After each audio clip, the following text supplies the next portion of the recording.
agora, na autoridade do teu nome, Senhor. Que a palavra que recebamos agora, vamos receber, seja para nós, Pai, direcionada, Senhor, em nome de Jesus. Amém. Amém, glória a Deus. Então, pessoal, vamos lá.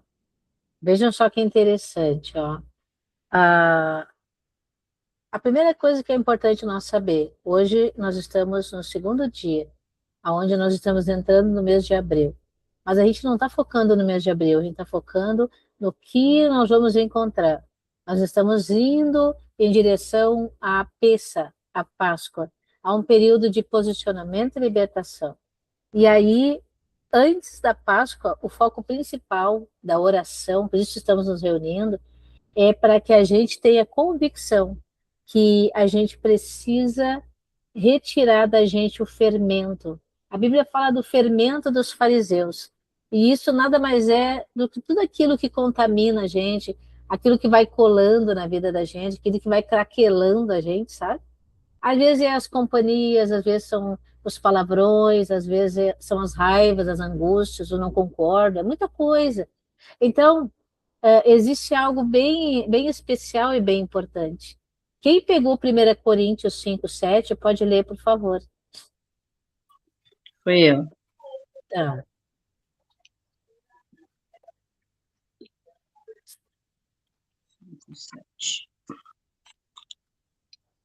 Joguem fora o velho fermento do pecado, para ficarem completamente puros. Aí vocês serão como a massa nova e sem fermento, como vocês de fato já são, porque a nossa festa da Páscoa está pronta agora para Cristo. O nosso Cordeiro da Páscoa já foi oferecido em sacrifício. Amém. Então, a gente tem essa convicção, né? Que teve um cordeiro lá no Egito e nós tivemos o Cordeiro de Deus que tira o pecado do mundo, que é Jesus. Mas quando a gente fala do fermento, o que é esse fermento? Ele simboliza o pecado, o orgulho, a indiferença, muitas vezes a altivez que a gente acaba carregando e acaba dizendo, eu sou assim mesmo, não dá nada, que me aturem. Não, esse é o período. E o versículo que a Lisete trouxe está falando o quê? Que as áreas que nós precisamos confessar. Nós temos que confessar em ambientes de oração. Dá para fazer tudo isso sozinho? Dá. Mas onde tem mais pessoas, mesmo no nosso secreto, a gente pode compartilhar o nosso melhor, o nosso diferencial. Então, nós vamos pedir ao Senhor, quando nós formos orar, vamos pedir ao Senhor que Ele mostre para nós as áreas do orgulho, as áreas de pecados ocultos, pensamentos, situações que impedem o crescimento espiritual, muitas vezes, da gente, que impede o crescimento nas áreas da vida da gente. E aí, quem pegou Salmo 139, versículo 23 e 24, pode ler, por favor. Sou eu. Tá. Deus examina-me e conhece o meu coração. Prova-me e conhece os meus pensamentos. Vê se há em mim algum pecado e guia-me pelo caminho eterno. Amém. Amém. O salmista está dizendo isso. Deus, me dá direção, né? Sonda, olha dentro. O que é uma sonda? É algo que a gente coloca dentro do indivíduo. Uma sonda no nariz para alimentar tem que entrar no interior. Uma sonda para retirar a urina tem que entrar nas entranhas de alguém. E outros orifícios do corpo, a sonda tem que entrar, tem que sondar, tem que ver a pessoa por dentro. Então, veja só, o momento em que a gente pede para Deus nos sondar é o momento que a gente pode realmente trazer a nossa memória e apresentar para o Senhor. E por causa disso, a gente tem respostas e alinhamentos que são necessários para a nossa vida. E aí, para que serve nós estarmos orando no período que antecede a Páscoa? Porque a oração que antecede é uma oração de memorial e de gratidão. A Páscoa, ela tem uma função, né? Ela tem uma função de focar na libertação que Deus já deu e que Ele ainda vai dar. Tem gente que ainda não tem a libertação completa, tem gente que já viveu muitas libertações. Tá tudo bem. Mas a Páscoa é como se a gente fizesse um alinhamento. Sabe quando a gente assim, ó, pinta a casa, arruma tudo, ajeita tudo, lava o carro, sei lá, né?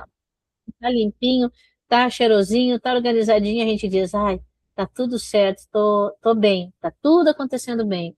Então, quem abriu no capítulo de Êxodo, né? Êxodo, capítulo 12, versículo 14, vai ler para nós agora, por favor.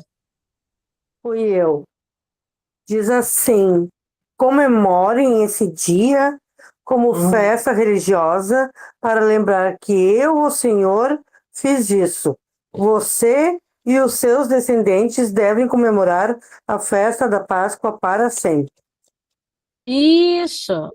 Então aqui está dizendo o quê, né? Aqui está trazendo o quê para nós? É que eu estou abrindo a porta aqui, aí eu vou permitir todo mundo para entrar. Tem uma multidão na porta. Bata a porta, certo? Então, o que a Andrea leu, né? Que hoje nós estamos vivendo a oportunidade de nos apresentar diante do Senhor, porque a celebração e o alinhamento da nossa vida não é por religião.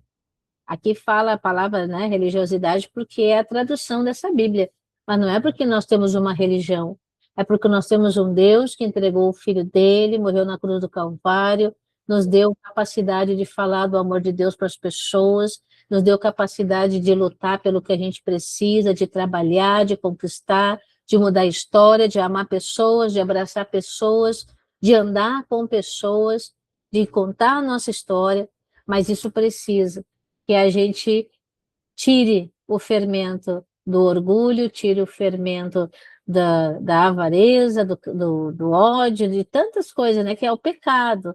E aí, gente, qual é o foco para orar nesse momento?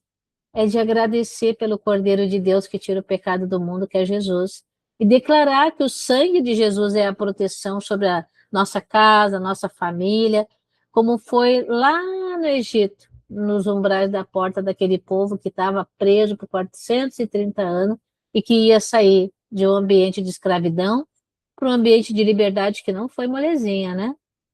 E no período de Páscoa é um dos períodos que Deus coloca na sua palavra a importância de ofertar diante do Senhor, de ofertar diante da presença de Deus. Por que existe a importância disso?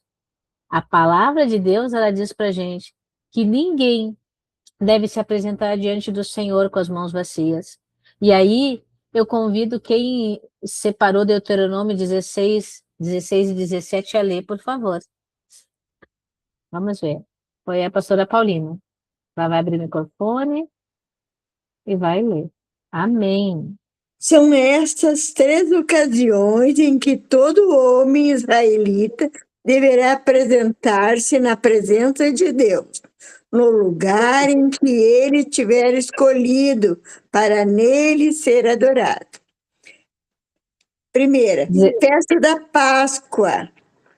A festa da colheita é a festa das barracas, que ninguém vá sem levar alguma coisa para oferecer a Deus.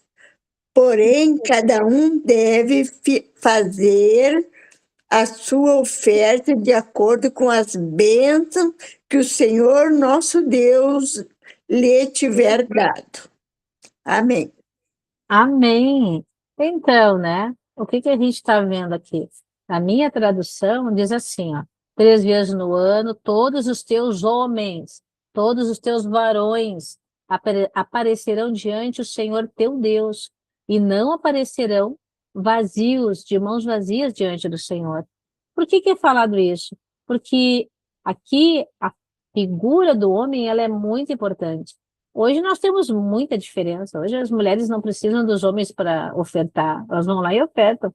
Mas existe uma responsabilidade, homens desafiados a se posicionarem pela sua casa. Os homens que estão no legendário ouvem muito isso, né? Posicionamento, homem desafiado, homem alinhado. Quando nós ouvimos homens falando na rede social, a mesma coisa. Então, o que acontece? Quando a gente para e percebe que Deus está se movendo junto conosco, nós decidimos entender que reconhecimento da prosperidade vem de Deus, que reconheço da prosperidade nas minhas emoções vem de Deus, no meu corpo vem de Deus, da minha família vem de Deus, do meu casamento vem de Deus, dos meus filhos vem de Deus. E aí não tem como Deus não mover o sobrenatural para as coisas naturais. E agora eu convido você, nós vamos ler o último versículo, Provérbios 3, 9 e 10, acho que eu não pedi para ninguém, eu vou ler ele, que é o último. Ele diz assim: honra ao Senhor com a tua fazenda e com as primícias de toda a tua renda, e vai se encher os teus celeiros abundantemente. Tem, no envelope da igreja, tem escrito esse versículo, né?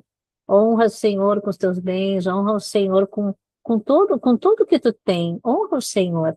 E não vai acontecer de tu não viver a abundância. E muitas vezes a abundância que a gente precisa é na nossa alma, né? O espírito está pronto, está tudo bem, mas a alma fica aflita.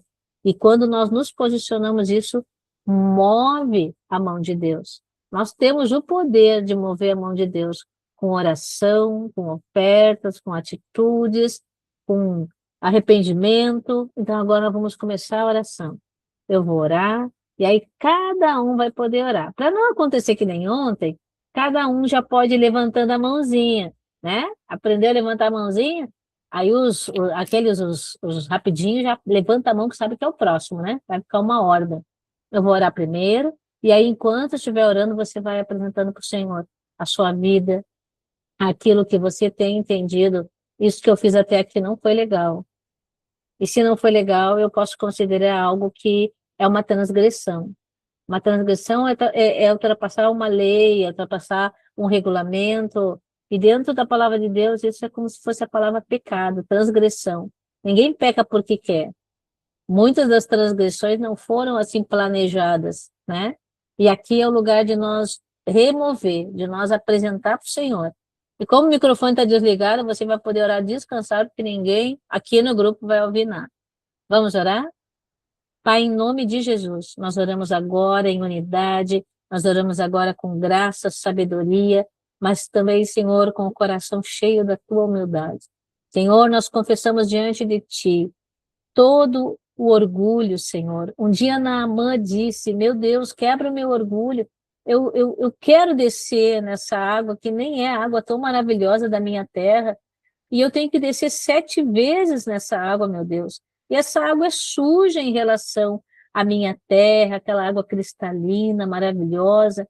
Mas, Senhor, quando aquele homem entendeu que ele precisava descer 7 vezes daquela água, e quando ele levantou da 7ª vez, ele viu que toda a lepra tinha sido removida. Ele entendeu que confessar, que se humilhar, ser humilde. A tua palavra diz que o Senhor resiste ao soberbo, mas o Senhor dá graça ao humilde. E nós queremos nessa noite, Senhor, no segundo dia de oração, nos apresentar como tua igreja, como o corpo de Jesus. Queremos declarar, Senhor, que o Senhor olhe para nós.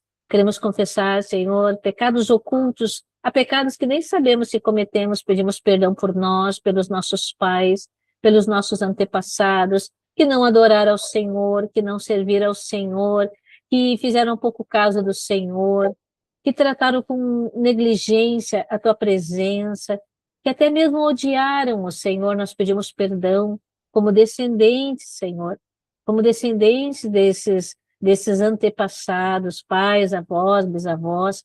Perdoa eles, Senhor, porque eles não sabiam o que faziam, não sabem o que fazem. E nós sabemos que nós podemos orar, Senhor, por identificação e nos arrepender por eles.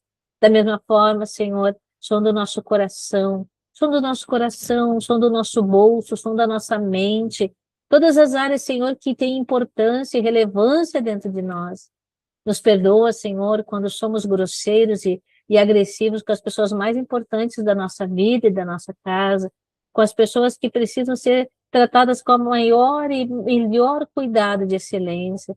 Senhor, nós queremos te pedir, perdoa-nos, Senhor, perdoa-nos porque muitas vezes temos cometido transgressões e não queremos viver assim.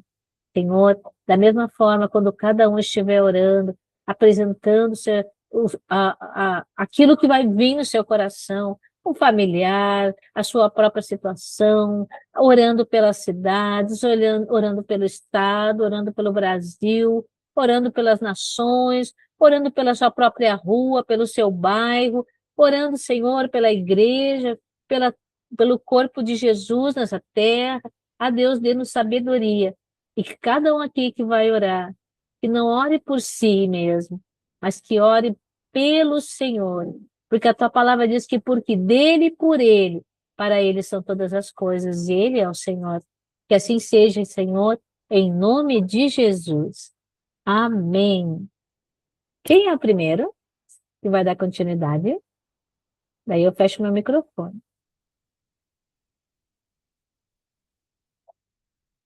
Giovanni, pode orar, Giovanni.